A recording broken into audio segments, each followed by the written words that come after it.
Welcome to the module on International Political Economy. International political economy refers to the study of the interplay of politics and economics in the world arena.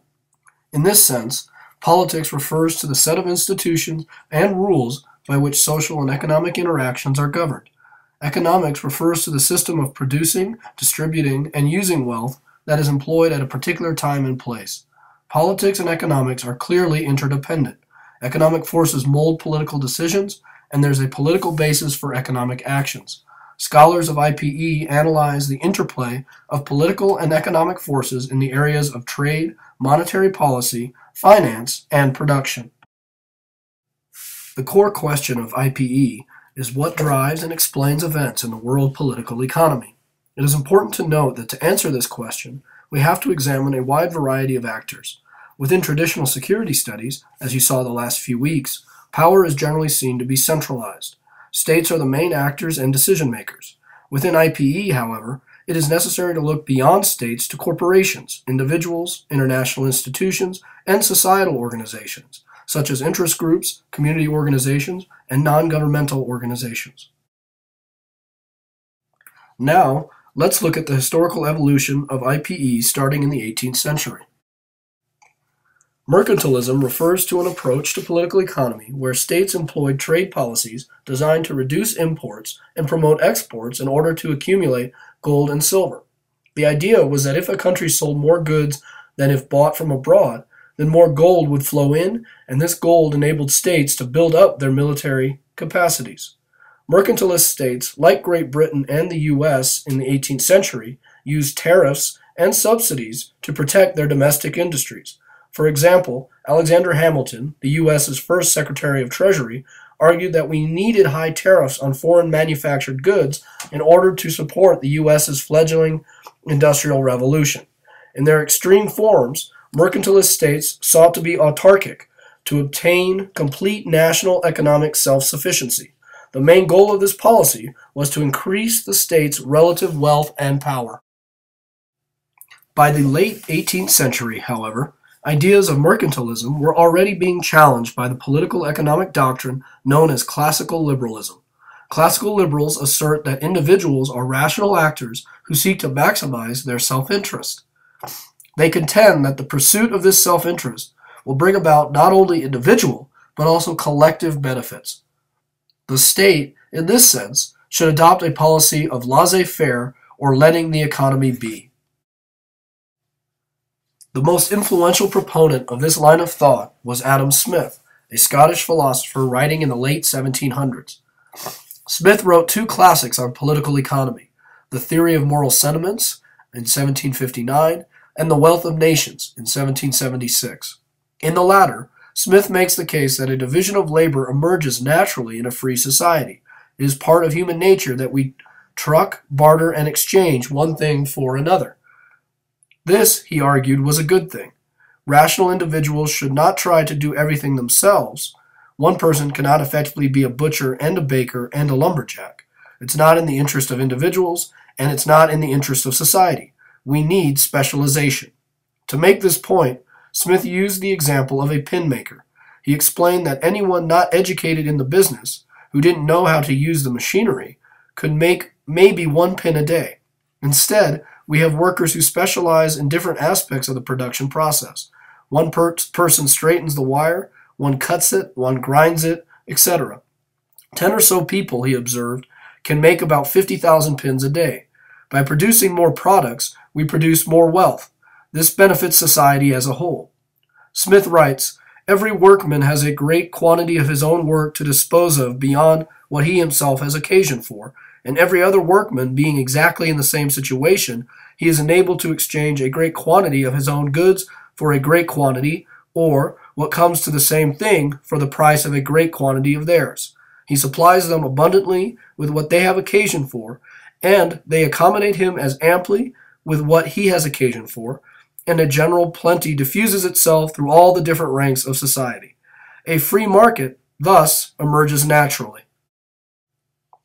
Though Smith predated industrial capitalism, his ideas provided support for the notion that individuals freely exchanging their wage labor for goods and services is in the best interest of society as a whole. On the basis of these ideas, classical liberal thought developed and was expanded. One of the most important concepts that extended Smith's insight on individuals to states was the notion of comparative advantage developed by David Ricardo. Comparative advantage suggests that people and nations should specialize in the production of those things that they produce most efficiently and cheaply relative to other states. Ricardo used the example of Portuguese wine and English cloth. He argued that even if Portugal can produce both wine and cloth cheaper than England can, they would be better off focusing on wine since that is where they have the strongest comparative advantage. They can then trade with England for cloth. So contrary to the mercantilist pursuit of autarky, liberals suggest that states should specialize in whatever good their comparative advantage lies in, and trade for other goods. Every state will have some comparative advantages depending upon their natural resources, labor costs, arable land, and geographic positions. In the early 19th century, Great Britain continued to apply a mercantilist logic to its political economic relationships. For example, the Corn Laws gave corn and wheat producers subsidies, and Great Britain restricted the import of grains. However, as the Industrial Revolution gained steam, Britain realized that it could profit from a classical liberal system.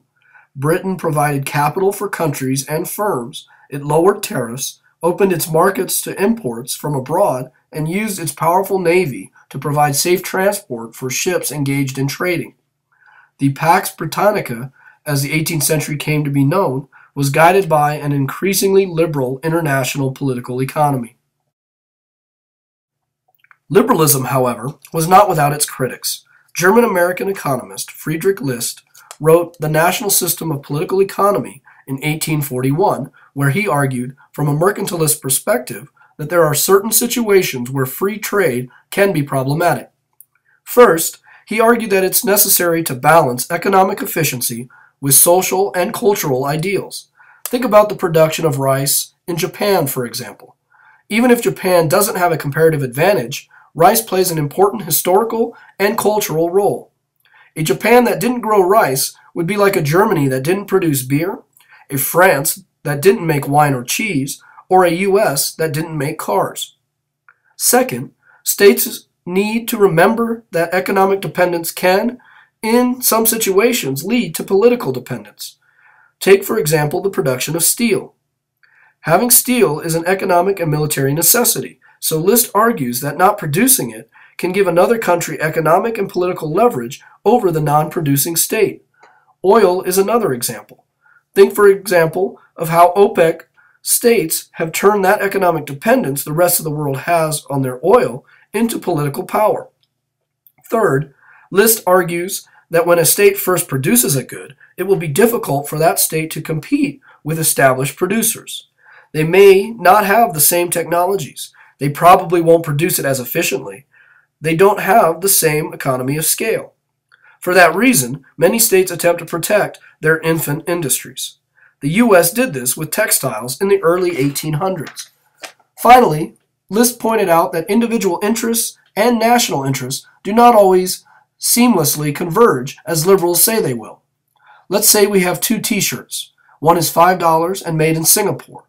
The other is $15 and made in the U.S. It's rational for the consumer to purchase the cheaper shirt, but when everyone starts behaving this way, it has detrimental impacts on U.S. industry. Textile factories shut down, people are laid off, the tax base decreases, and so on. So mercantilists critique liberalism from the perspective of national interests. But there is another critique of classical liberalism that comes from the left, the Marxist critique. As we've already talked about, Marxists contend that political economies run on capitalist principles are not natural at all. Contrary to what Smith argued, private property emerges through a process of dispossession.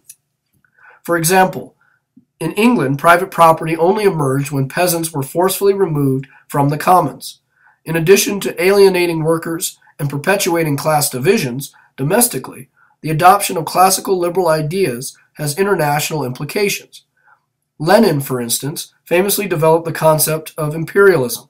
He argued that when capital comes up against a limit, a barrier to making a profit, it tries to navigate beyond that limit by thinking geographically. So, for example, if American consumers aren't consuming enough, what might an American corporation do?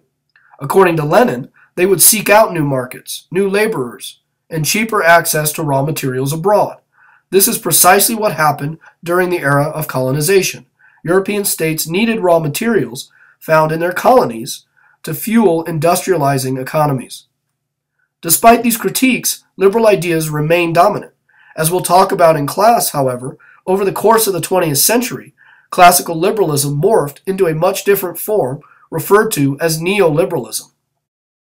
Since World War II, the West, led by the United States and Great Britain, used liberalism to break down borders, hampering trade to increase prosperity and interdependence, thereby decreasing the chance of future war. Their work led to the Bretton Woods Conference, where an agreement by the world's leading politicians to lay down the framework for international commerce and finance was signed, known as the General Agreement on Tariffs and Trade, or GATT. This agreement funded several international institutions intended to oversee the global economy and promote free trade. The institutions are the World Bank, International Monetary Fund, and the World Trade Organization. Throughout the 20th century, liberalism further developed into neoliberalism, which was the basis of a debate between the industrialized states of the global north and the developing states of the global south. The end of colonialism freed the developing world states from their political bondage, but did not end their economic dependence on their former colonial masters. Nor did it guarantee self-sustained economic development.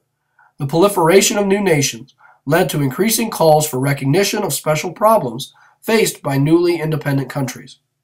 However, almost all bastions of power, whether political, military, or financial, rest in the global north, which had no interest in including the concerns of the global south in their planning.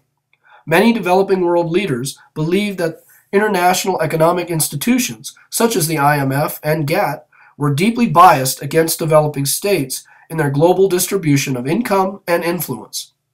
This perception was buttressed by the legacy of colonial exploitation and the continued existence in many parts of the developing world of poverty and deprivation unknown to the North. The South's response was to call for not only a redistribution of income and wealth from rich countries to poor countries, but also a transfer of political influence. The hope was that a new international economic order would replace the existing exploitative neoliberal regime, which governed the flow of goods, capital, and technology. A group of states in the global south formed the G77 in 1973 to emphasize issues relating to economic and political liberation. OPEC's success in creating an institution that controlled the global oil market inspired the belief that commodity power endowed the developing world with the political strength necessary to challenge the North. Further, it was felt that their superior numbers would allow the global South to wield greater influence in the UN, IMF, and World Bank. However, the North rejected Southern demands for changes in the international system, arguing that the developing world's woes were the product of problems within the domestic political and economic systems of developing world states. Over the last 10 years, the global South has retreated from their demands for a new international economic order and embraced GATT and WTO. Why did this occur? First, the developing world states have heavy debt burdens. Many of these states are spending as much as 1/5 of their annual budgets purely on paying interest on their debt. Second, there has been a rise in protectionism in the global north against which GATT and the WTO offer protection. Third, there have been splits within the G77 over differing economic interests.